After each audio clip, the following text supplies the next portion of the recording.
2021년 4월, 저는 타지에서 원래 교회로 돌아와 류민을 알게 됐어요. 류민은 그 전에 교회 리더로 있을 때 실질적인 사역을 하지 않고 자기 뜻대로 원칙에 부합하지 않는 사람을 발탁했었고, 게다가 적그리스도와 악인들을 감싸주면서 그 사람들을 처리하지 않아 교회의 여러 사역들이 성과를 거두지 못했었어요. 그때 그래서 그 자매는 거의 출교될 뻔했었죠. 그 기간에 어떤 형제 자매가 그 자매한테 교제해 줬었는데 자매는 받아들이지를 않았어요. 그때 리더였던 왕이 자매는 그 자매의 행동을 보고 어쩌면 악인일지도 모른다고 판단했는데, 그 후에 조사한 증거 자료가 부족해서 일시적인 행동일 수 있다고 생각했어요. 리더 일꾼들이 이 일을 상의하고 나서는 그 자매한테 다시 회개할 기회를 주고 지켜보기로 결정했고, 결국 출교시키지 않았죠. 한 번은 류민과 얘기를 하다가 그때 그런 일을 겪고 어떤 공과를 배웠는지 물어봤어요. 그렇게 크게 실패하고 드러났으니까 어떤 진실한 인식과 회개가 있지 않을까 생각했죠. 그런데 생각과 다르게 이러는 거예요. 저는 원래 혈기대로 행동하기 좋아해서 그래요. 또 그때 저를 도와주는 사람도 없었잖아요. 그 말을 듣고 이런 생각이 들었죠. 출교되지는 않았어도 저지른 악행은 사실이잖아. 어떻게 반성도 하지 않고 공과를 배우지도 않지? 그러게요. 그 자매는 악행을 저지르고도 반성하기는커녕 오히려 남들이 도와주지 않는다고 원망하니 정말 자신을 너무 모르네요. 네. 그 후에 저는 그 자매가 자신을 인식하지도 않고 사실을 왜곡하고 여기저기 퍼뜨리고 다녀서 사람들이 그 자매가 왕이 자매한테 억울하게 누명을 쓰고 억압받았다고 믿게 만들고 있다는 걸 알게 됐어요. 형제 자매들은 진실을 전혀 모르고 그 자매 말이 사실인 줄 알고 다 왕이 자매의 문제를 보고 있더라고요. 그 후에 저는 교회 리더로 뽑혔어요. 그리고 얼마 안 돼 저는 유민이 개인적인 일로 바빠 본분을 내팽개치고 신경 쓰지 않는 모습을 보게 됐어요. 그래서 그 자매한테 본분에 무책임하다고 지적하고 어떤 태도로 본분을 이행해야 하는지에 관한 하나님 말씀을 교제해 줬죠. 근데 그 자매는 받아들이지도 않고 오히려 저한테 선입견이 생겨 예배 때도 여러 번 형제 자매들한테 제가 그 자매한테 지나치게 높은 요구를 한다고 말하더라고요. 형제 자매들도 그 자매 말에 미혹돼 저에 대해 선입견을 가지게 된 거예요. 그 자매가 하는 말은 사실이 아니잖아요. 이건 고의로 사실을 왜곡하고 이간질하는 거 아닌가요? 네. 그 일로 저는 구속을 받아 더 이상 그 자매의 문제를 쉽게 지적할 수가 없게 됐어요. 그 자매한테 트집 잡혀 저를 물고 늘어질까 겁이 났던 거죠. 근데 그 자매는 악행을 멈추지 않았어요. 또 교회에서 한 자매를 격려하고 반성하라고 조치한 일을 왜곡해서 리더 일꾼이 사람을 함부로 출교시키는 건 사람의 생명을 망치는 거라고 소문을 퍼뜨린 거예요. 그 일로 형제 자매들 마음에 불안감이 퍼지고 모두 리더 일꾼들을 경계하게 됐고 교회는 교란이 돼서 뒤죽박죽이 돼버렸어요. 그런 상황을 보고 정말 문제가 있다는 걸 깨닫게 됐죠. 류민의 행동을 보면 항상 진리를 받아들이지 않고 남의 약점을 잡아 보복하기를 좋아하더라고요. 교체된 후에도 이전의 악행을 전혀 인정하지도 않고 오히려 그 일을 끝까지 물고 늘어지면서 여기저기서 왕이 자매를 판단하고 자기가 억울하게 누명을 썼다고 주장하는 거예요. 제가 그 자매한테 본분 이행에 무책임한 태도를 지적했을 때도 그 자매는 마음속에 원한을 품고 사실을 왜곡하고 뒤에서 판단해 형제 자매들이 저에 대해 선입견을 갖게 만들었어요. 또 알게 된 사실이 하나 있는데, 류민이 전에 리더를 맡았을 때 교회에 적그리스도 무리가 나타났는데도 해결하지 않고 오히려 집사들한테 사랑하는 마음으로 적그리스도를 돕게 하고 심지어 적그리스도를 고발하는 사람들한테 자기 자신을 인식하고 공과를 배우라고 했대요. 그것뿐만이 아니라 그 자매의 동생이 실질적인 사역을 하지 않아 교체됐을 때 윗선 리더한테 몇 번이나 편지를 보내 왜 동생을 교체했냐고 따지고, 거기다 또 누가 나를 교체하면 그 사람 가만두지 않을 거야, 그렇게 말하기도 했대요. 그런 일들을 알고 속으로 생각했죠. 류민의 행위는 일시적인 폐괴 표출이 아니야. 그건 본성 본질의 문제야. 맞아요. 그리고 이 말씀을 보게 됐어요. 전능하신 하나님 말씀. 사탄에 의해 폐괴된 사람은 모두 폐괴의 성품을 가지고 있다.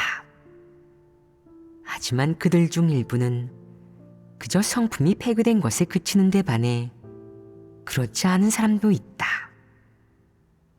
그들은 사탄의 폐괴의 성품을 갖고 있을 뿐만 아니라 그 본성 자체가 이미 극도로 악독해진 사람들이다. 그런 사람은 언행에서만 사탄의 폐괴의 성품이 드러나는 것이 아니다. 그들은 영락없는 사탄 마귀이다. 성품이 흉악한 사람은 어떤 잘못을 저지르든 어떤 못된 짓을 하든 누구도 그를 폭로하거나 책망하고 훈계하는 것을 용납하지 않는다. 만약 누군가 그를 폭로하거나 그에게 미움을 산다면 그는 머리끝까지 화를 내며 끝도 없이 복수할 것이다.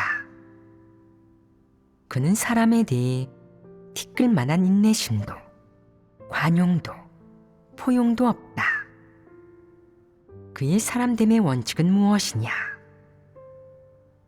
바로 내가 천하를 저버릴지언정 천하가 날 저버리게 하지 않을 것이다. 이다. 즉, 누구도 그의 미움을 사서는 안 된다는 것이다. 이는 악인의 논리가 아니냐. 악인의 논리는 이런 식이다. 누구도 그의 미움을 사서는 안 된다. 그를 티끌만큼이라도 건드려서는 안 되는데 누가 건드리면 상대를 증오하고 끝까지 물고 늘어진다. 이런 자가 바로 악인이다. 아멘. 아멘. 하나님 말씀에 비춰보니까 류미는 본성적으로 악독하고 진리를 증오한다는 걸 알게 됐어요.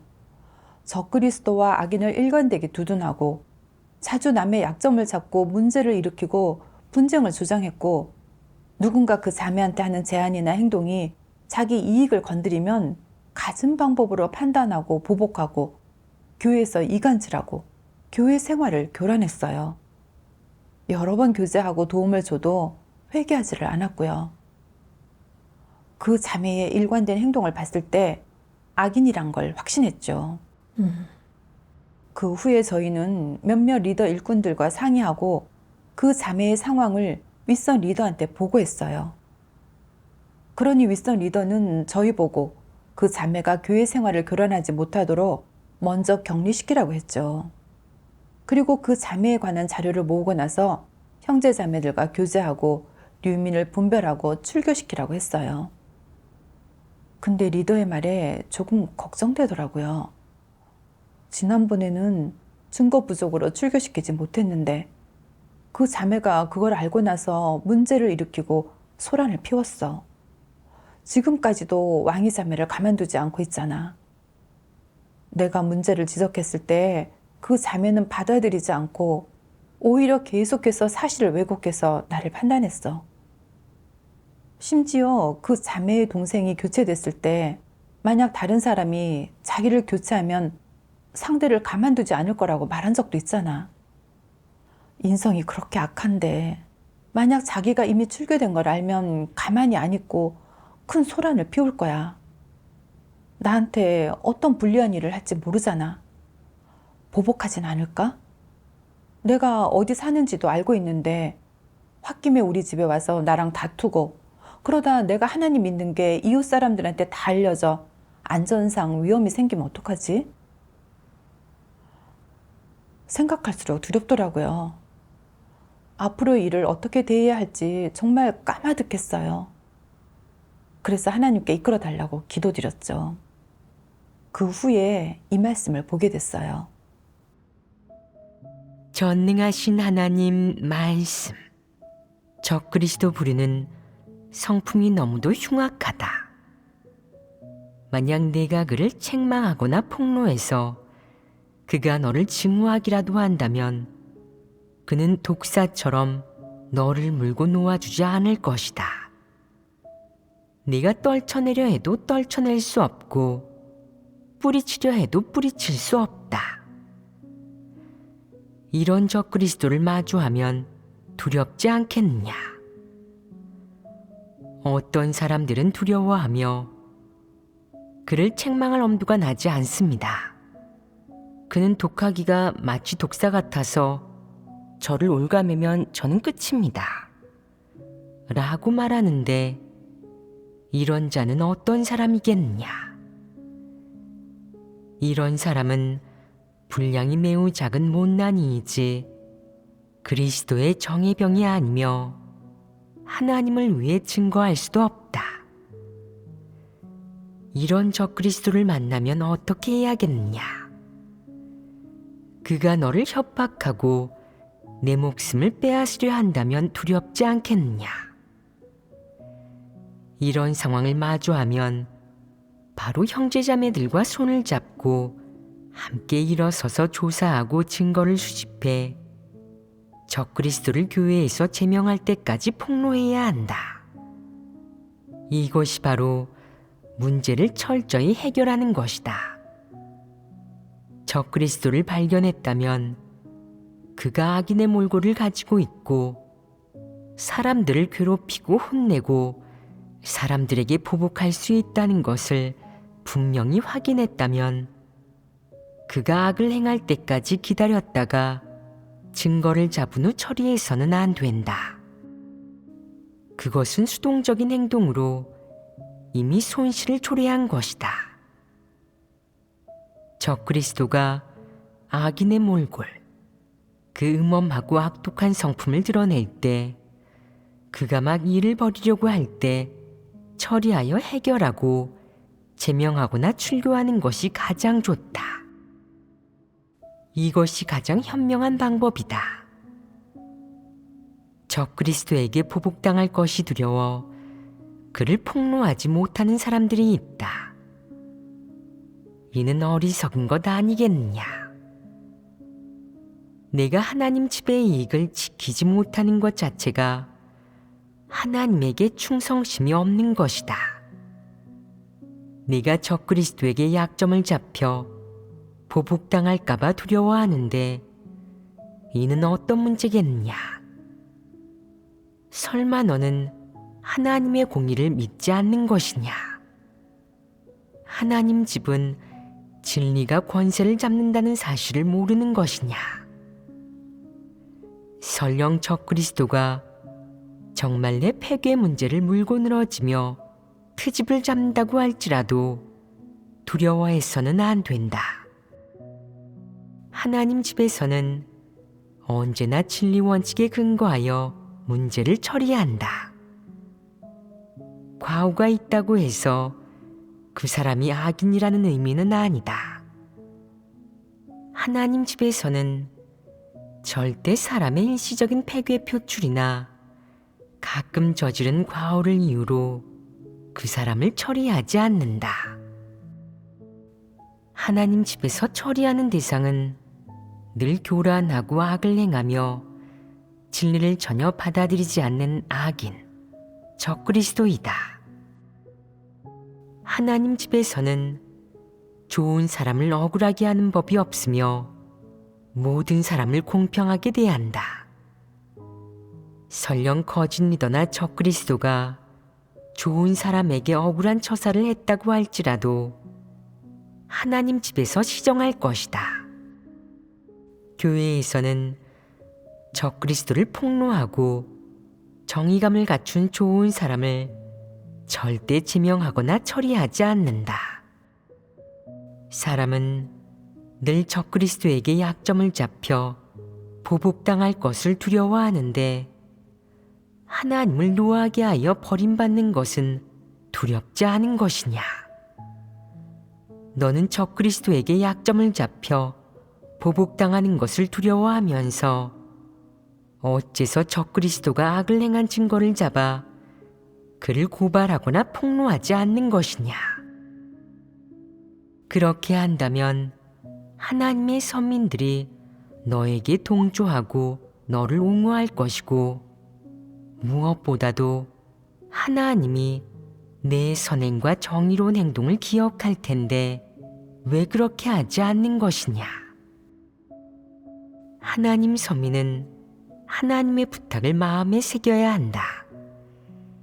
악인과 적그리스도를 정리하는 것은 사탄과의 전쟁에서 가장 핵심적인 전투이다. 그 싸움에서 이긴다면 이기는 자의 증거가 될 것이다. 사탄 악마와의 전쟁은 하나님의 선민들이 마땅히 갖춰야 할 체험 간증이자 이기는 자가 반드시 지녀야 할 진리 실제이다. 하나님이 사람에게 이토록 많은 진리를 베풀어 주고 너를 이토록 오랜 기간 인도하고 내게 이토록 많이 공급한 것은 내가 증거하고 교회의 사역을 지키라는 뜻이었는데, 결국 악인과 적그리스도가 악을 행하고 교회의 사역을 교란할 때 너는 간이자가 움츠러든 채 머리를 감싸고 도망쳤다. 그러니 너는 못난이이다.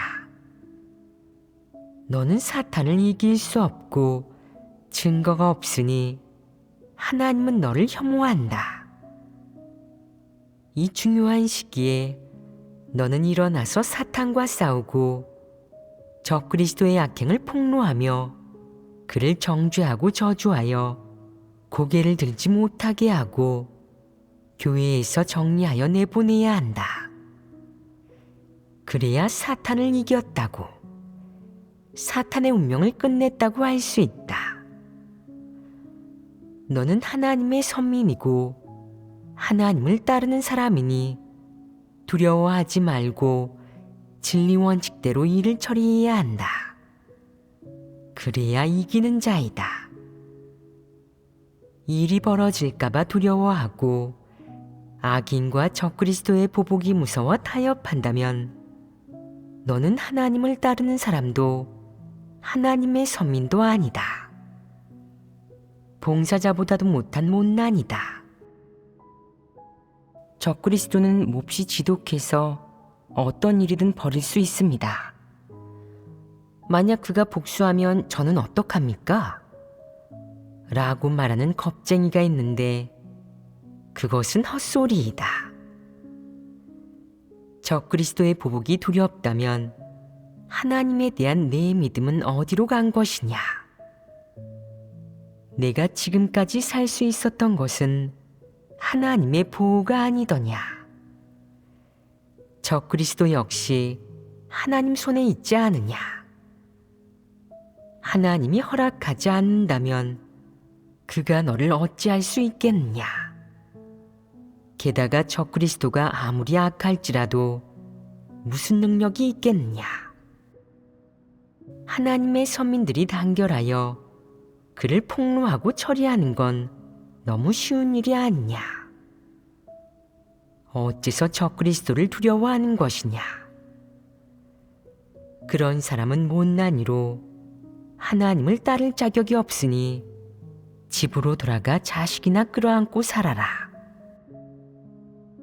적그리스도가 교회 사역을 교란하고 하나님 선민들을 해칠 때 하나님의 선민으로서 적그리스도의 악행을 어떻게 마주해야겠느냐? 하나님을 따르는 사람으로서 어떻게 굳게 서서 증거해야겠느냐? 어떻게 사탄, 적그리스도 세력과 싸워야겠느냐?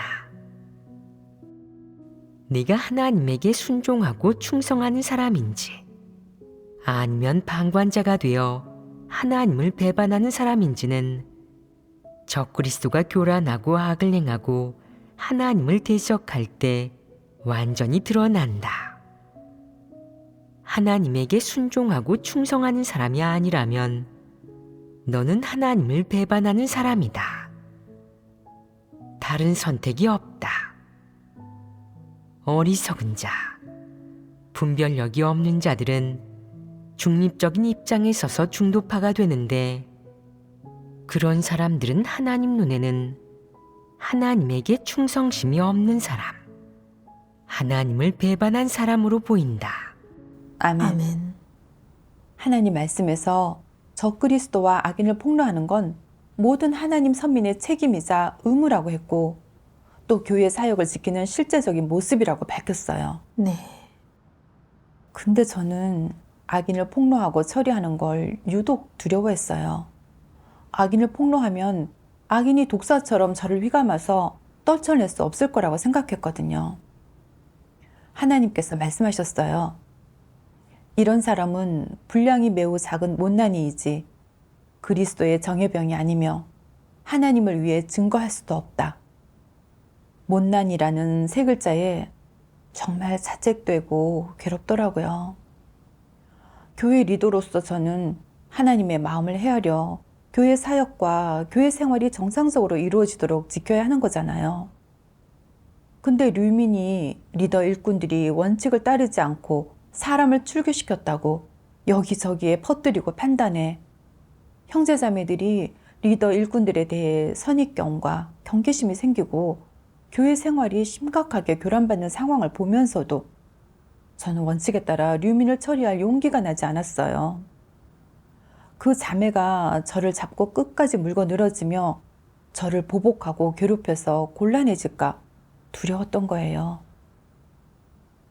제 자신의 이익 때문에 저는 겁쟁이가 돼 악인이 교회에서 교란하는 걸 보고도 바로 처리하지 못하고 교회 사역을 지키지 못했어요. 저는 제 책임을 전혀 다하지 못한 거예요. 정말 저는 너무 이기적이고 나약하고 못난이었어요. 특히 이 말씀을 보고 더 부끄러웠어요. 적그리스도의 보복이 두렵다면 하나님에 대한 내 믿음은 어디로 간 것이냐? 내가 지금까지 살 수 있었던 것은 하나님의 보호가 아니더냐? 적그리스도 역시 하나님 손에 있지 않으냐? 하나님이 허락하지 않는다면 그가 너를 어찌할 수 있겠느냐? 하나님은 모든 걸 주재하세요. 적그리스도와 악인도 하나님의 손에 있고 하나님의 허락 없이 그들은 아무것도 할 수 없어요. 네. 저는 하나님을 믿고 그렇게 많은 하나님 말씀을 먹고 마셨으면서도 하나님에 대한 진실한 믿음이 없었어요. 정말 너무 가련했죠. 저는 실망스러운 제 자신이 증오스러워 앞으로 하나님의 마음을 헤아리고 하나님을 의지해 악인을 정리해 내보내기로 다짐했어요. 그리고 하나님께 믿음과 힘을 달라고 구하고 제가 원칙을 고수하고 악인을 두려워하지 않게 해달라고 간구했어요. 그 후에 저희는 류민의 행동을 겨냥해 그 자매를 폭로하고 해부했고 격리시켰어요. 근데 역시나 전혀 받아들이지도 않고 반성하지도 않고 심지어 형제자매들이 자기를 도와주지 않아서 이런 일을 저질렀다고 하더라고요. 자신이 저지른 악행에 대해서 인식이 조금도 없고 회개하는 마음은 더 없었어요. 그렇게 많은 악을 행하고도 자신을 전혀 모르니 그 본질이 악인이라는 게 더 확실히 증명되네요. 네. 근데 그때 형제 자매들이 분별력이 전혀 없어서 류민한테 은사가 조금 있고 교제하면 조리 있게 말해준다면서 고생도 하고 헌신도 하는 걸 보고 그 자매에 대해 꽤 좋은 인상을 갖고 있더라고요. 그러니 좀 난처했어요. 만약 내가 형제 자매들한테 류민이 악인에 해당된다고 교제하고 해부하면 받아들이지 못하고 그 자매의 출교에 동의하지 않으면 어떡하지? 다들 내가 공정하지 않게 처리했다고 나한테 선입견을 가지면 어떡하지? 그럼 교회에 혼란이 생기지 않을까? 혼란이 생기면 내 책임을 추궁하지 않을까? 그럼 내가 교체되는 거 아닐까? 그때 저는 제가 또 겁먹고 주저하고 있다는 걸 의식하게 됐어요. 그래서 바로 하나님께 자신을 저버리고 진리를 실행하고 싶다고 기도드렸죠. 또 어떻게 형제자매들과 교제해야 효과가 있는지 구했어요. 그리고 이 말씀을 보게 됐어요. 전능하신 하나님 말씀.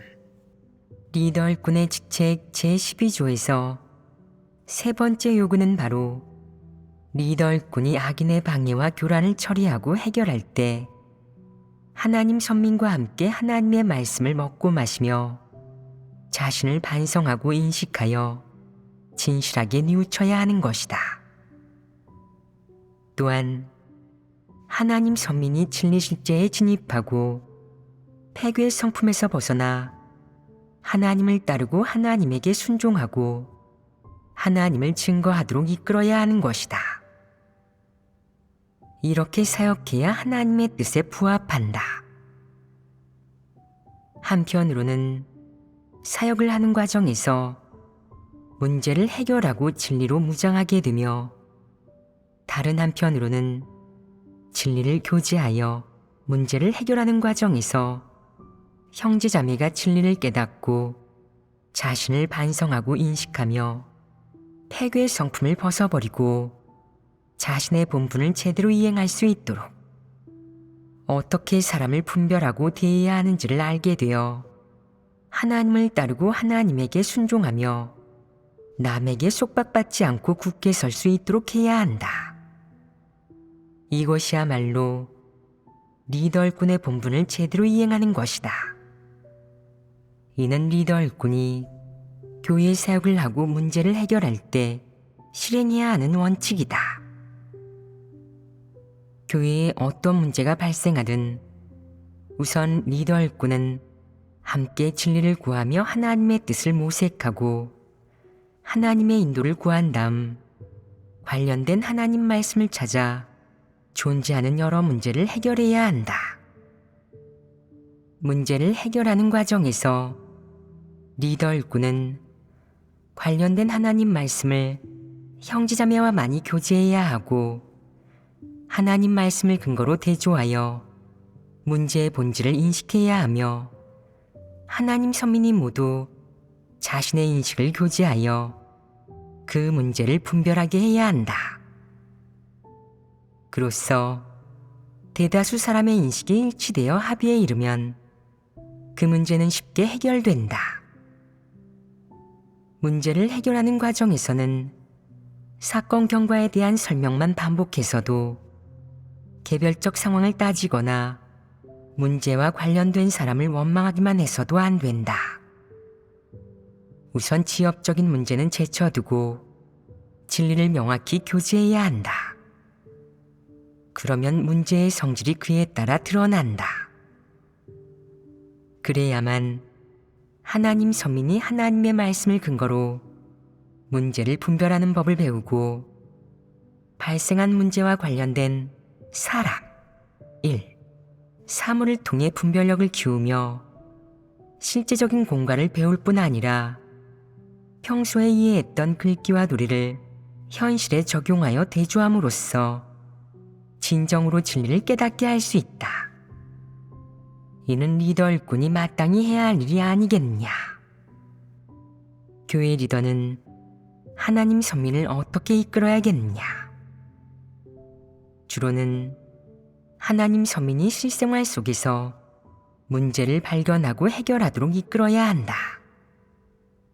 다시 말해, 실생활 속에서 하나님 말씀을 실행하고 체험해서 진리의 실행뿐 아니라 부정적인 사물과 인물, 거짓 리더와 거짓 일꾼, 악인과 불신파, 적그리스도에 대한 분별까지 할 수 있게 하는 것이다. 각종 사람을 분별하는 목적 또한 문제를 해결하기 위한 것이다. 악인이나 적그리스도의 교란을 철저히 해결해야만 교회 사역의 순조로운 진전을 보장할 수 있고 하나님의 뜻이 교회에서 이루어지게 할 수 있다. 또 한편으로는 악인을 해결하는 동시에 잘못을 저지르거나 악을 행하지 않도록 스스로를 경계하여 자신이 하나님을 경외하며 악에서 떠날 수 있도록 하기 위한 것이다.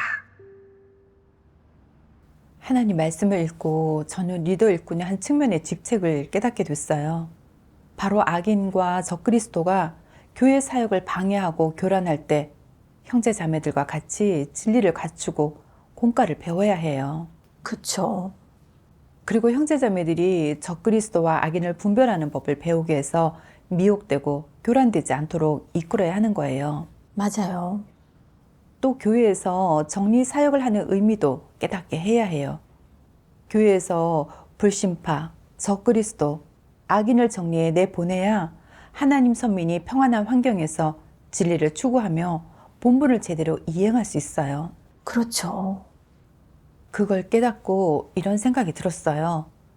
지금 형제자매들이 류민에 대해 분별하지 못하고 몇몇 사람은 그 자매를 숭배하기까지 하는데 그건 그 자매가 외적으로 약간의 은사를 가지고 있고 말솜씨가 좋다는 점만 보고 그 자매가 행동하는 속셈과 성질, 진리를 대하는 태도를 근거로 그 자매의 본질을 분별하지 못하기 때문이야. 그러니 하나님 말씀에 따라 류민의 모든 행동을 분별하게 이끌어야겠어. 그래야 다들 더 이상 미혹되지 않고 그래야 나도 리더로서 책임을 다한 거지. 맞아요. 그 후에 저는 사람의 본성 본질을 분별하는 방면의 진리를 찾아서 류민의 일관된 행동과 결부시켜 형제 자매들과 교제했어요. 다들 그걸 듣고 류민을 출교시키는 것에 동의했고 어떤 형제 자매는 이렇게 말하더라고요. 이제야 하나님께서 밝히신 악인은 끝까지 회개하지 않는다는 게 뭘 의미하는지 알겠네요. 류민이 그야말로 살아있는 표본이네요. 네. 하나님께 감사하네요. 이런 결과를 보고 정말 마음속으로 하나님께 깊이 감사드렸어요. 이 모든 게 하나님 말씀으로 이루어진 성과잖아요. 맞아요. 하나님께 감사드려요. 이제 형제자매들도 다 분별이 생겼네요. 교회는 진리가 건세를 잡고 있기 때문에 우리가 악인을 두려워하지 않고 하나님 말씀에 담긴 진리에 따라 악인을 폭로하고 해부하면 모두가 악인을 분별하고 저버릴 수 있게 될 거예요. 네. 그 후에 또 같이 교제를 나누면서 하나님께서 교회의 적그리스도와 악인이 나타나도록 허락하신 것에도 하나님의 선하신 뜻이 있다는 걸 보게 됐어요.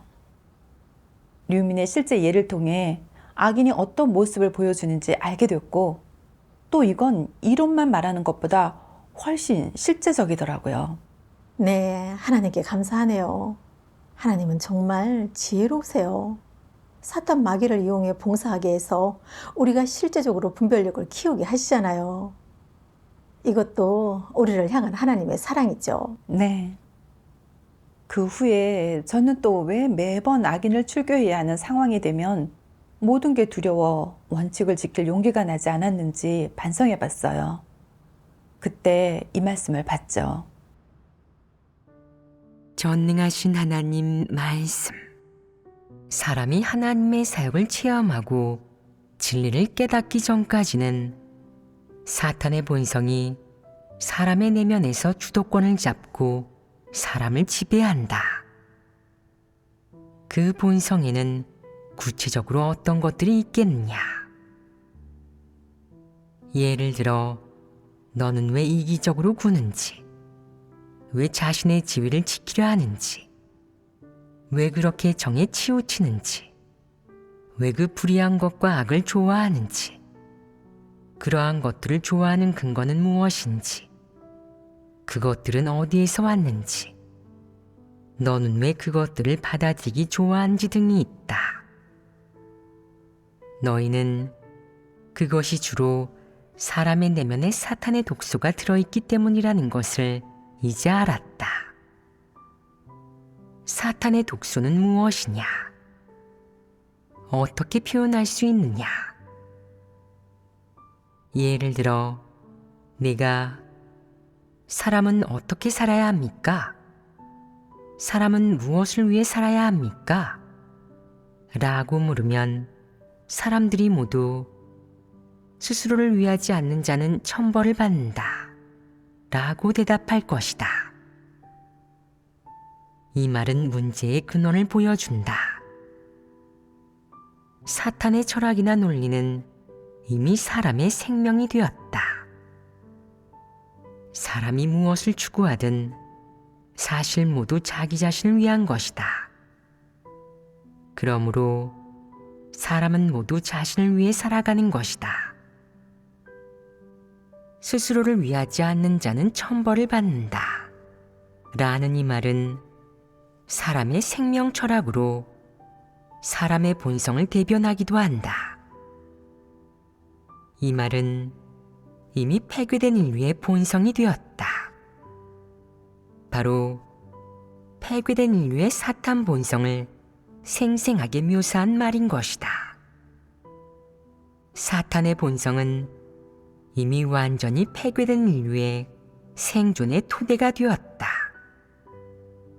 몇천 년간 폐괴된 인류는 사탄의 이 독소에 의지해 오늘날까지 살아왔다. 아멘. 아멘. 하나님 말씀을 묵상하면서 깨달았어요. 제가 류민을 출교시키는 일에 망설이고 걱정했던 이유는 명철 보신이 살 길이다. 일을 하나라도 적게 만들자. 스스로를 위하지 않는 자는 천벌을 받는다. 모난 돌이 정 맞는다. 그런 사탄 독소의 지배를 받았기 때문이었더라고요. 일이 닥쳤을 때 제가 가장 먼저 고려한 건 어떻게 제 자신을 지키고 제 이익에 손해를 주지 않을지였어요. 교회 리더로서 저는 분명 류민이 본질적으로 악인이라는 걸 분별했으면서도 그 자매한테 미움을 사거나 보복당할까 두려워했어요. 또 형제자매들이 분별력이 부족해 저에 대해 선입견을 가질까 봐 걱정하고, 그러다 교회에 혼란이 생기게 되면 제가 교체돼서 지위를 잃을까 봐 불안해했던 거예요. 아무리 생각해도 악인을 폭로하는 게 저한테 너무 불리할 것 같으니 겁을 먹고 제때 악인을 출교시키지 못했어요. 교회에서 정리 사역을 하는 이유는 교회를 정결케 하고 교회 사역과 교회 생활이 교란받지 않게 하는 건데, 저는 교회 사역을 지키지도 못하고 오히려 형제자매들이 미혹당하고 교회 생활이 교란당하는 걸 두 눈으로 뻔히 보고도 모른 채 했어요. 그러면서도 제 이익에 손해만 되지 않으면 괜찮다고 생각했죠. 그런 사탄 독소에 따라 살면서 저는 양심이 점점 마비돼 갔고 생각하는 게 다 제 자신의 이익뿐이었어요.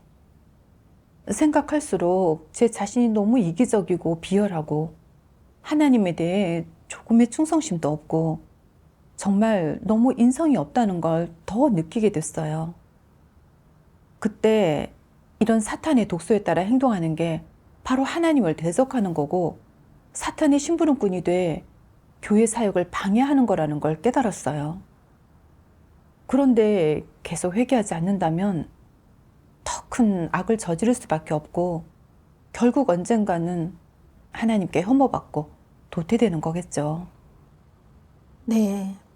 전에는 제가 좀 이기적이고 비열하게 구는 건 별일 아니라고 생각했거든요.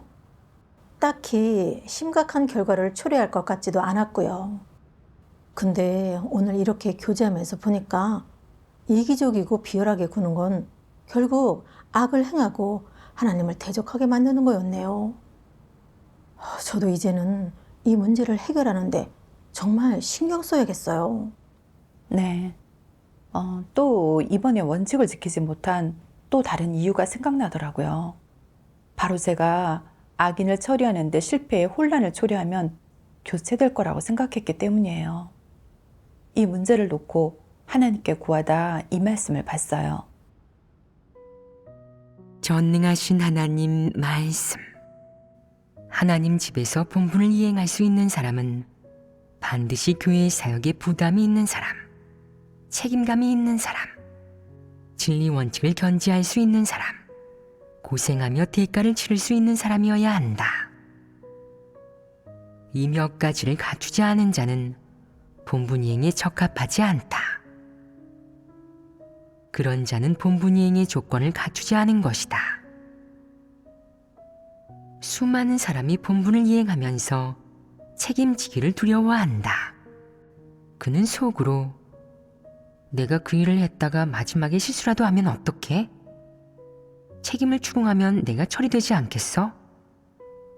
내가 첫 번째 책임자 아니겠냐고 라고 한다. 바로 이 점을 걱정하는 것이다. 그럼 너는 하나님이 모든 것을 감찰하고 있다는 사실을 믿지 않는 것이냐? 누구나 실수를 할 수 있다. 사람의 마음가짐이 올바르다면 경험이 없고 그와 비슷한 일을 처리해 본 적도 없지만 최선을 다했다면 하나님은 그것을 알 것이다. 너는 하나님이 모든 것을 감찰하고 사람의 마음을 감찰한다는 사실을 믿어야 한다. 이것조차 믿지 못한다면 이는 불신파 아니겠느냐? 그런 사람이 본분을 이행하는 것이 무슨 의미가 있겠느냐? 아멘. 말씀을 보고 깨달았어요. 하나님은 공의로우시고 모든 걸 감찰하세요. 맞아요. 그리고 교회에서 사람을 처리하는 데는 항상 원칙이 있고 다 사람의 일관적인 행동과 본성 본질에 따라 대하죠. 만약 사람의 마음이 하나님의 뜻을 헤아리고 교회 사역을 지키는 데 있지만 단지 진리를 깨닫지 못하고 문제의 본질을 꿰뚫어 보지 못해 일을 제대로 처리하지 못한 경우라면 그 사람이 교제를 통해 도와줬을 때 즉시 바로잡을 수 있으면 교회에서는 그를 공정하게 대할 것이고 처리하거나 교체하지 않을 거예요. 그렇죠. 근데 속셈을 가지고 의도적으로 혼란을 일으킨다면 원칙에 따라 처리하죠. 맞아요. 저는 하나님의 공의로운 성품에 대해 모르고 하나님께서 사람의 마음을 감찰하신다는 것도 믿지 않았어요. 또 교회에서 진리가 권세를 잡고 있다는 것도 믿지 않았었어요. 그래서 제 관념과 상상 속에서 걱정하고 염려하며 살았던 거예요. 정말 너무 치우친 태도였어요. 이런 걸 깨닫고 마음이 완전히 자유로워지더라고요. 또 이 말씀을 보게 됐어요. 지금 너는 하나님 집에서 본분을 이행하고 있다. 본분 이행의 첫 번째 원칙은 무엇이냐? 바로 마음을 다하고 온 힘을 다해 하나님 집의 이익을 지키는 것이다.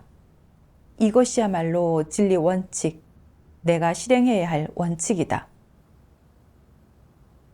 하나님 말씀은 제게 실행의 길을 알려줬어요.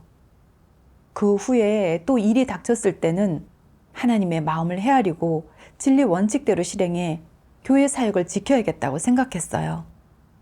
그거야말로 제 본분을 이행하는 거죠. 맞아요. 그리고 나서 저는 협력하는 자매와 함께 류민의 악행을 폭로했고 그 자매의 출교 사실을 전달했어요. 걱정되는 마음도 있긴 했지만 하나님 말씀을 생각했어요. 전능하신 하나님 말씀. 모두 하나님의 부담을 생각하고 교회의 증거를 지킨다고 말하는데 누가 하나님의 부담을 생각했느냐?